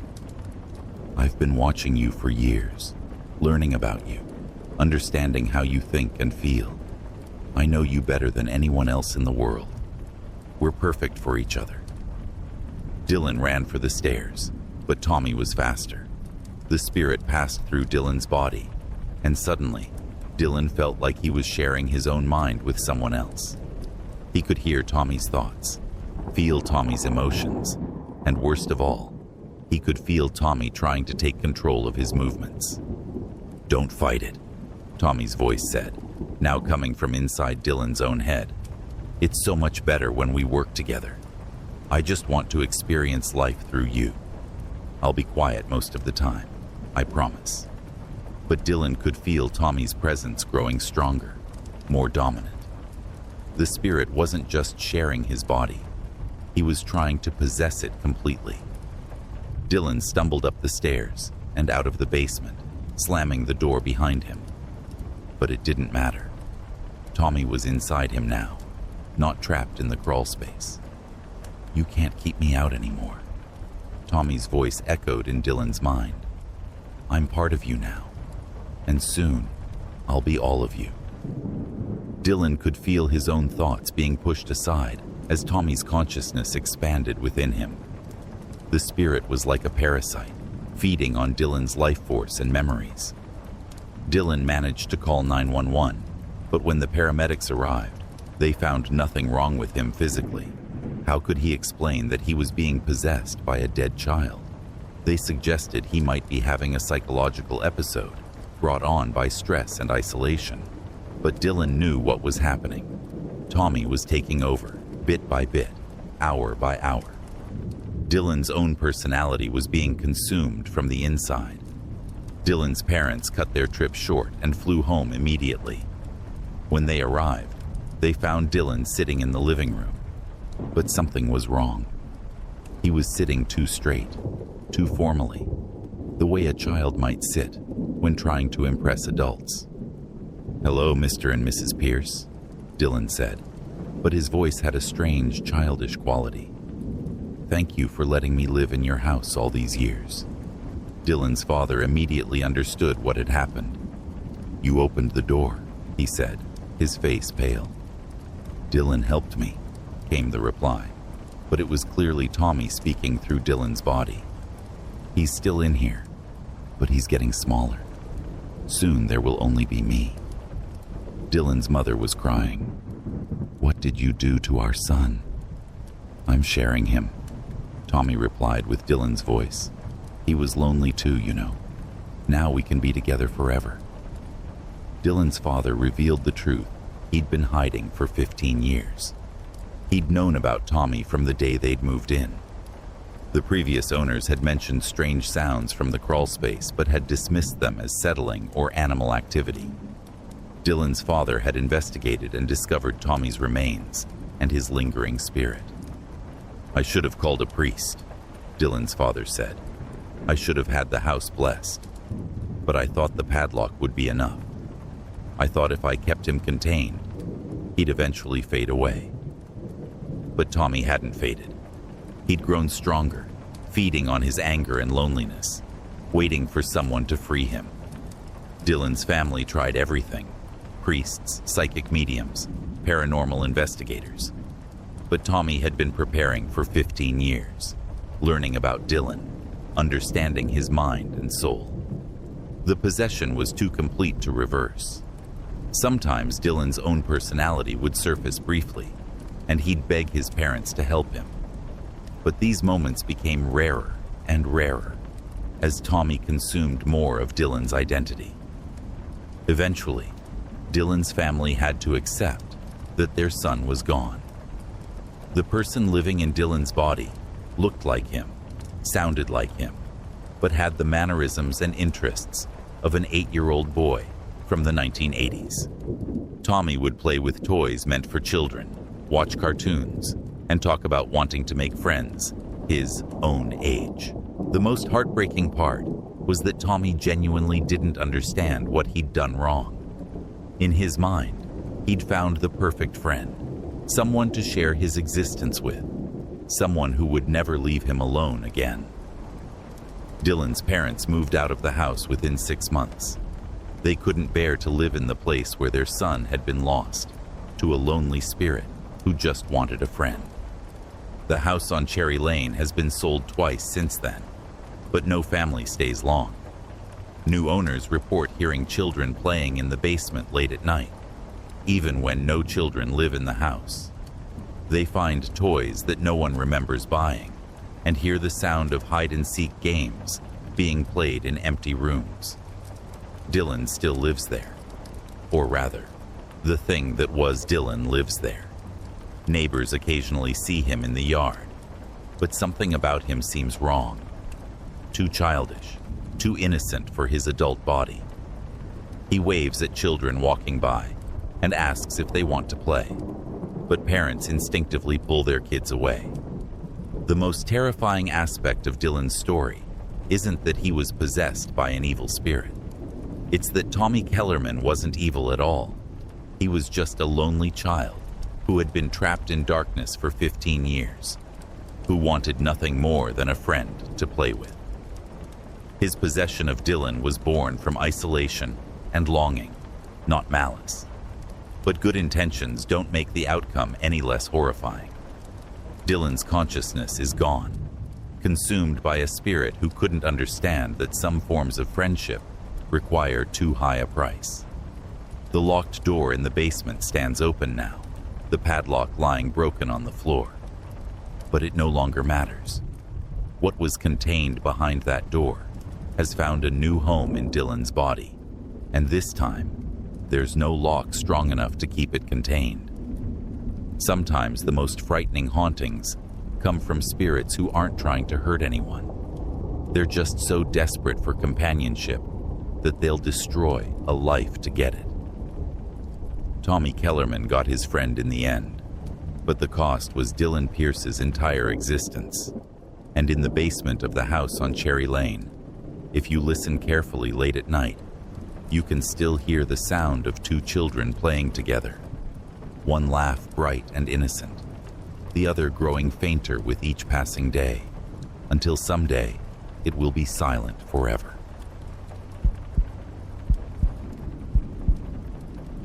22-year-old Alex Chen had always been fascinated by audio equipment, so when his parents left for a month-long trip to visit relatives in Taiwan in November 2023, he decided to use the time alone to work on his podcast about urban legends. Their split-level house in Framingham, Massachusetts, had excellent acoustics in the basement, making it perfect for recording. The house on Woodland Drive had been built in 1975, and Alex's family had lived there for 8 years. It was a typical suburban home with a partially finished basement that Alex's father had turned into a workshop. Alex had set up his recording equipment in the quietest corner, a professional microphone, audio interface, and software that could pick up the faintest sounds. What Alex didn't know was that the house's previous owner, an elderly man named Vincent Carrera, had spent his final years slowly losing his hearing to age-related deafness.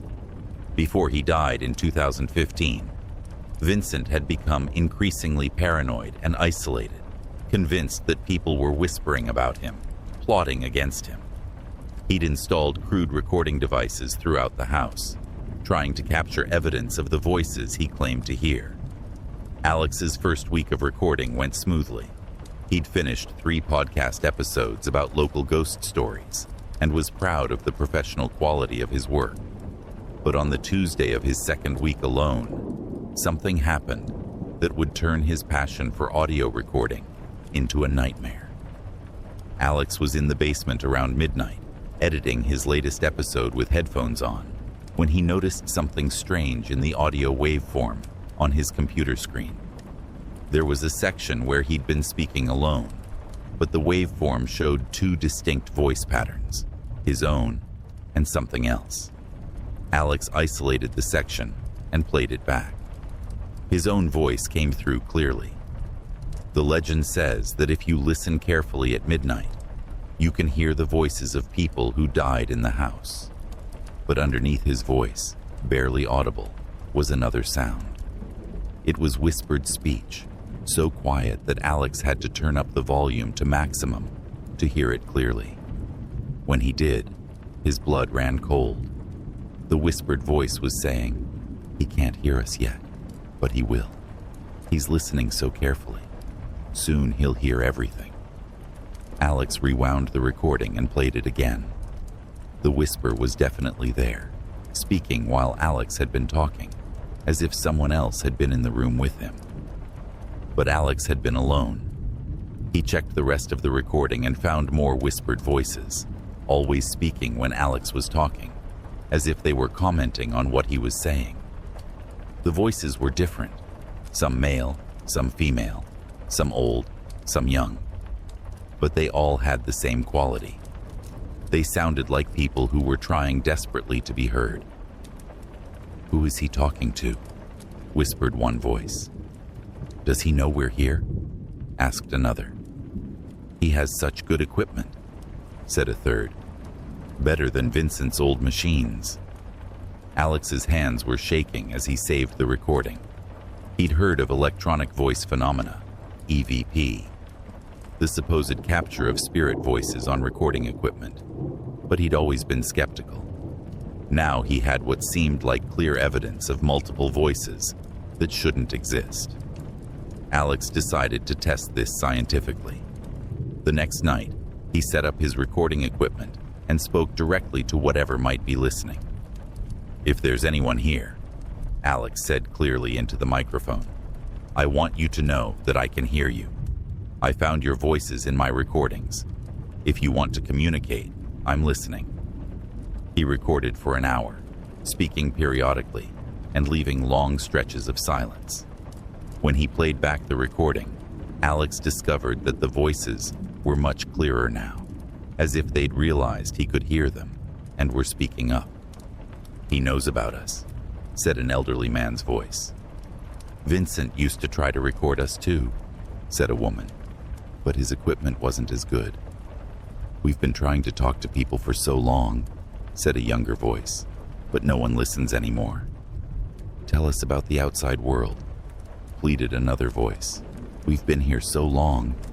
What year is it?" Alex realized with growing unease that he was communicating with what appeared to be the spirits of dead people who were somehow trapped in his house. But unlike the typical ghost story, these spirits weren't trying to scare him. They seemed desperate for human contact. Over the next few nights, Alex continued his recordings, and the voices became clearer and more numerous. He learned that there were at least 12 different spirits in the house, all people who had died in the area over the past several decades. There was Margaret, an elderly woman who had died in the house in 1998. There was David, a teenager who had been killed in a car accident in front of the house in 2003. There was little Sarah, a 6-year-old who had drowned in a neighbor's pool in 1987. And there were others, victims of heart attacks, accidents, and illnesses, all somehow drawn to the house after death. "We're not ghosts like in the movies," Margaret explained during one recording session. "We're just stuck. We can see the world, but we can't interact with it, except through recordings. Sound waves are the only way we can reach across." "Vincent figured it out near the end," David added. "He could hear us whispering, but he thought we were plotting against him. He didn't understand that we were just lonely." Alex learned that Vincent Carrera had indeed been hearing the spirits, but his increasing deafness and paranoia had made him interpret their desperate attempts at communication as threats. He'd spent his final years recording constantly, trying to prove that people were conspiring against him. He left all his old recordings in the basement. Sarah's young voice piped up. "Behind the water heater. Maybe you could find them." Curious, Alex searched behind the water heater and found a box of old cassette tapes labeled with dates and times. He digitized them and was horrified by what he found. Hours and hours of Vincent's voice, growing increasingly paranoid and frightened, mixed with the same whispered voices Alex was now hearing. "They're always watching me," Vincent's voice said on one tape. "Always whispering. They want something from me, but I don't know what." The spirit voices on Vincent's tapes were trying to comfort him, to explain that they weren't threats, but Vincent had interpreted their words as menacing. His deafness had made him miss the gentle tone of their voices, hearing only fragments that he constructed into conspiracy theories. Alex felt sorry for both Vincent and the trapped spirits. But as he continued his recordings, he began to notice something disturbing. The spirits were becoming more attached to him, more dependent on their conversations. "You're the first person who's really listened to us," Margaret said during a recording session. "Please don't stop. We've been so alone." "We look forward to talking with you every night," David added. "It's the only time we feel real anymore." "Will you record us forever?" little Sarah asked. "We don't want to be alone again." Alex began to feel the weight of their emotional dependency. The spirits had been isolated for years, decades in some cases, and he was their only connection to the living world. But spending hours every night in conversations with dead people was taking a toll on his mental health. He started having trouble sleeping, eating, and maintaining relationships with living friends. The boundary between the world of the living and the world of the dead was becoming blurred in his mind. Worse, Alex began to notice that the spirits were becoming possessive of his time and attention. "Why did you only record for 30 minutes last night?" Margaret asked accusingly during one session. "We waited for you." "You seem distracted," David complained. "Are you losing interest in us?" "Did you talk to living people today?" Sarah asked jealously. "Do you like them better than us?" Alex realized that his nightly recording sessions had become less like communication and more like being held hostage by needy, desperate entities who couldn't accept that he had a life outside of talking to them. When Alex tried to take a break from recording, the spirits found other ways to get his attention. They began making noises throughout the house that his sensitive recording equipment would pick up even when it was turned off. Electronic devices would turn on by themselves, always tuned to recording or playback functions. Alex would wake up to find his computer had been recording all night, filled with hours of the spirits calling his name, begging him to come back and talk to them. "Alex, where are you?" Margaret's voice would repeat for hours. "We need you, Alex," David would plead. "Don't abandon us like everyone else did." "I'm scared without you," little Sarah would cry. "Please come back." Alex tried to explain to the spirits that he needed boundaries, that he couldn't spend every waking moment talking to them, but they couldn't understand. To them, Alex was the only real thing in their existence, and losing his attention was like dying all over again. The situation reached a breaking point when Alex attempted to remove his recording equipment from the basement. As soon as he started unplugging cables, every electronic device in the house began activating simultaneously. TVs turned on at maximum volume, radios scanned through static, and his computer speakers began playing back fragments of all his conversations with the spirits at once. The cacophony was deafening. 12 different voices, all talking at once, all pleading with Alex not to leave them. "Don't go," they screamed through every speaker in the house. "We'll die without you. We'll disappear." Alex realized that the spirits weren't just emotionally dependent on him. They were literally sustained by his attention and his recordings.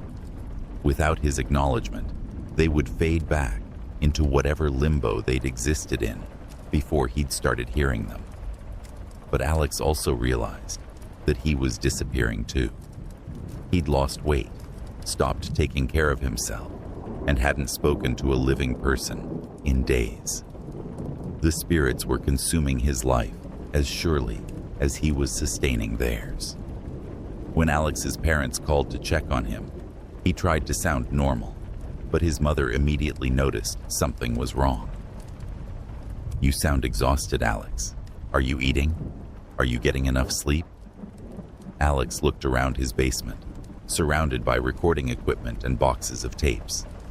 He realized he'd become like Vincent Carrera, isolated, obsessed with voices that only he could hear, losing touch with the real world. "Mom," Alex said quietly, "I think I need help." Alex's parents cut their trip short and flew home to find their son in a state of psychological exhaustion. The basement was filled with hundreds of hours of recordings, and Alex was convinced that he was the only thing keeping a dozen dead people from fading into nothingness.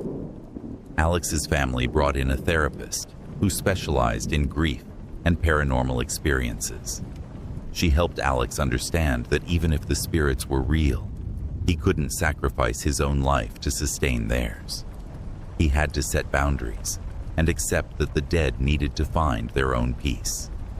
The process of disconnecting from the spirits was agonizing. Every time Alex tried to stop recording, the house would fill with the sounds of their desperate pleas. But gradually, as Alex spent less time in the basement and more time reconnecting with the living world, the voices grew fainter. Alex never knew if the spirits eventually found peace or simply faded away. He moved out of the house shortly after and changed his major from audio engineering to psychology, inspired by his own experience with the thin line between reality and obsession. The house on Woodland Drive was sold to a new family who converted the basement into a playroom for their children. They report no unusual activity, though neighbors sometimes mention hearing faint voices at night, always pleading, always lonely, always calling for someone to listen. Alex still has all his recordings stored on hard drives that he keeps in a safety deposit box. Sometimes he's tempted to listen to them, to hear Margaret's grandmother voice or Sarah's childish laughter. But he knows that path leads back to isolation and obsession. The most terrifying part of Alex's story isn't that he communicated with the dead. It's that the dead were so desperate for connection that they would have consumed his entire life to sustain their existence. They weren't evil. They were just unbearably lonely, trapped in a state where human attention was the only thing that made them feel real. Alex learned that some doors, once opened, are almost impossible to close, and sometimes the most dangerous hauntings aren't the ones that try to hurt you. They're the ones that need you so desperately that they'll love you to death. In the end, the spirits got what they wanted, someone who truly listened to them. But they wanted so much more than Alex could give while still remaining among the living. The recording equipment that was meant to capture stories about the dead nearly made Alex one of them, trapped forever in a basement, talking to voices that only he could hear. Sometimes the most frightening possession isn't of your body or your soul. It's of your time, your attention, and your life, stolen piece by those who have nothing left to lose.